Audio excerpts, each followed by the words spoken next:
What's up, guys? In this episode, we're going to actually be covering rogues. Rogues are one of the stronger classes in arenas and in Hearthstone in general. And to help me discuss rogues, we're going to bring in our two buddies from our class videos, and that is Aki and Candy. Guys, how are we doing today? Doing good, doing good. Pretty good, man. All right, and what we're going to go into, guys, is we're going to cover the different play styles that rogues have, the different kind of utilities that they have. But first we're going to cover, I'm just going to cover the hero power for a rogue, and what it gives you is a 1-2 weapon. This can be very, very useful, especially with the nice durability that it's got, and it works very well against minions. But also, what it allows you to do is you can buff that weapon very, that's one of the playstyles of the rogue that we'll get into later. But their hero power is very unique, and it's very strong. The only thing that it doesn't do is protect you from anything. There is no shield or anything. It is just solely a weapon, so you do take full damage from any minions that you are attacking. As far as the legendary card for the rogue, it is Edwin Van Cleef, which the combo is you gain +2/2 for every card played earlier this turn. So as you can see, with rogues having a lot of really cheap cards, you can really do some disgusting damage and get that guy really high if you play it correctly. But we're going to turn this over to Aki and kind of go over some of the play styles and what are some of the best ways to kind of play your rogue, or ways that you've seen the rogue built. Sure. Well, rogue took a pretty big hit after they did the wipe, and they nerfed them a lot of the spells and the cost of cards because it was a little bit out of control. And since then, people sort of turned right away from rogues and just said, you know, the nerfs are too strong. But it turns out, when you make the deck in a certain way, it's one of the strongest decks you can have. So, but the unique thing with the rogue, guys, is it works on combos. So the way to activate a combo is to play a card beforehand and then play the card afterwards to get the combo effect, which is the unique thing about the rogue. So they get a lot of free damage from combo procs. Like, for example, one of the minions here, let me bring him up, the SI7 agent. He costs 3 mana, but if you play a card before that and then play him, you can deal 2 free damage anywhere on the board. So you could essentially clear out a minion with that 2 damage. And then you get a lot of card advantage from that. So Yeah. they've also got a nice array of weapons too. So you could go into playing with like the weapons with the Assassin's Blade or Perdition's Blade or something like that. But I think the most common playstyle at the moment is activating combos as the combo rogue. Yeah. Now, Sure. real quickly, Aki, before we get into kind of some of the other different playstyles a little bit more in depth, Candy, I'm going to bring it over to you, and I'm going to say and I'm going to cover the weaknesses. So what are kind of some of the strengths that you've seen that rogues have done to you, as far as, you know, control, card draw? You know, what are some of the advantages that you've seen that rogues have, especially when you encounter them as another class? I think one of the absolute biggest things that rogues have that some people actually don't really look at is their ability to control a board. Combinations of cards like a Backstab Eviscerate combo is a fantastic one, and you know, you can take out 2 minions in some cases. A lot of like early game cards are taken out by a Backstab Eviscerate combo because Backstab is free. It actually is a 0 cost, and it deals 2 damage to any undamaged minion.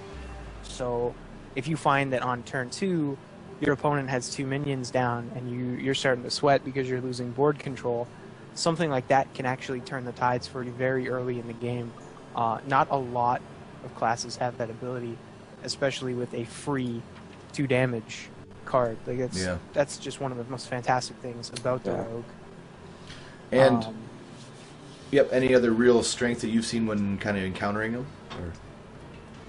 Or? The only other thing that I can really think of that is a huge strength that a lot of other classes don't have without sacrificing a lot would be the 5-cost Assassinate card. Just to you get to pick the minion that you destroy. I mean, a lot of cards like Hunters have their Deadly Shot, which is a random minion, and That's true.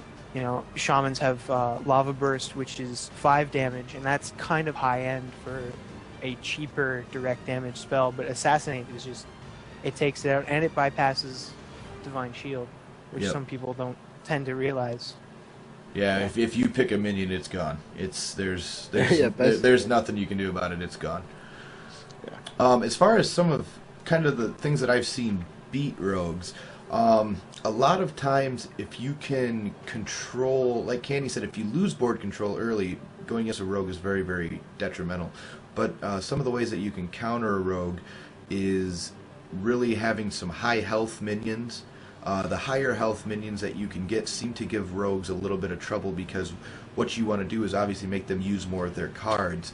And going into that also, I would say another kind of downfall of the rogue is their deck is not really built for too much card draw. You really have to put in some other cards to really kind of control yourself, and with all the lower end cards, they tend not to go very high damage in one turn or very high damage minions, because there's so many good low cost cards. So I tend to see that a weakness can sometimes be their end game doesn't seem to be quite as high as maybe their early and their mid game. Yeah, that's very true, actually. Absolutely. Rogues, if you let them get ahead in the early and mid game, you're pretty much done. I mean, they don't really. You're not going to play anything big numbers unless you pick like the common minions, like the Boulder Fist Ogre or War Machines, or those big high legendaries. Right.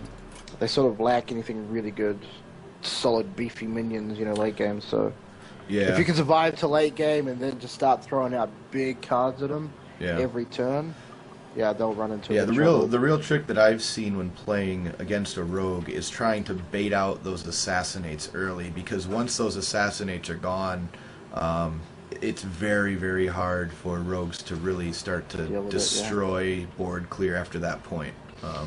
But Aki, let's go into a little bit more in depth some of the different play styles. Like, is there? I know you talked about the combo. I've also seen things like spell power. I don't really know how that works exactly. If you want to go into that. So yeah, you can play. A really common thing was playing a lot of spell power with their spells for rogues. Obviously, spell power works for every class that does sort of activated damage. Even though like Bad Knives, for example, does 1 damage. If you put something on there that gives it more spell power, it's going to do 2 damage. So, doing something like that works. You'd use a card called the Head Crack, which basically does 2 damage to the enemy hero, and if you use it in a combo, it puts the card back into your hand. So you basically can do 2 damage every time. And if you play Spell Power, it's 3 damage, 4 damage every time. So it's Yeah. it's pretty fun. Along with things like Eviscerate scales off. Spell power as well. Like I managed to take out a 6 health Druid of the Claw, actually, the Druid Taunt, with an Eviscerate, because I had 2 spell power minions on the deck and played the combo, and it just took the card out like a 6 mana cost card for 2. So it's really crazy what you can do. Shiv benefits from it. Backstab is amazing with spell power. Yeah. When you think about it, free increased damage removal, so I find a lot of people underrate a card like Shiv sometimes, so it's a lot more powerful than some people may think. yeah, I mean, it's not bad, it's just not good. Right. Like, it's 1 damage when you think about it, right? Like, Free what's card 1 draw. damage gonna do? So it's good. Fan of It's not Knives great. works off spell power as well, correct? Correct. Yep. Okay. That'll Yes. scale off of it, so that can be. That can be I can really even do some deadly. Pretty. Yeah. Yeah. But other than that, there's not really too much else that uses spell power. But another thing you can play with is stealth. So rogues have a lot of ways of putting things either into stealth. So the cards that cost 0 mana is called Shadow Step, which is return a friendly minion to your hand, and then the next time you play it, it costs 2 less. Right? So pretty cool. There's one which gives a minion stealth for 1 mana, so you can hide a minion that you want to kind of protect until a certain time. You know, something you're willing to trade with for it at a later stage. And I think there's another one. There's a minion that actually does it too. When you play the minion, it'll give a friendly minion stealth. And then you've got Vanish, which can return all minions to their owner's hand. So there's kind of lots of different ways you can do the rogue. But I would say if you're going to pick one, pick one. Don't try and mix and match, because they don't synergize too well together. Right. Now, the only other thing that I really saw that I thought was really cool that rogues can do is this Blade Flurry card. Because it deals damage to all enemies, not just minions. It actually deals damage to the hero as well, which I thought was very, very cool. Very cool. Kind of a unique flavor that the rogues have. You know, things like Flame Strike or Lightning Storm, you know, don't really ever hit the opponent. They just clear the board. Whereas Blade Flurry actually hits everything on the other side of the map. So. Sure. Yeah, so you could play something like that because it's reasonably cheap to play that card. It's a 2-mana card cost, right? So you could, the best way to do it would be to match it up with like the Assassin's Blade, which has 3 damage on it. If you'd already played that, say you've only got 1 durability left on it, and then you get something like, what is it called? The Deadly Poison, which gives your weapon +2 attack. You chuck that on, and then wham, you just hit everything for like 6 damage, 5 damage. Right. You know, an AoE 5 damage is pretty nice for 3 costs. 3 mana cost. Yeah. So, yeah, you know, you could do something like that. If you get an overrun, you've got 1 charge left on the Assassin's Blade, pull off that combo, and yeah, it's really nice. But it's situational, you know. Like if you don't have a weapon, or you have no way of buffing your weapon, it's essentially a dead card because it's just like a 2 cost for 1 AoE damage. So really, the 3 main ways to kind of play a rogue currently are combo, spell power, or stealthy.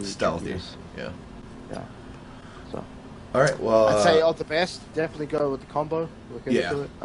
I play the combo a lot, so if you have any questions, guys, leave them down below, or you know, get hold of us somehow in the stream. Probably the best way, actually. Stream. Yeah. So.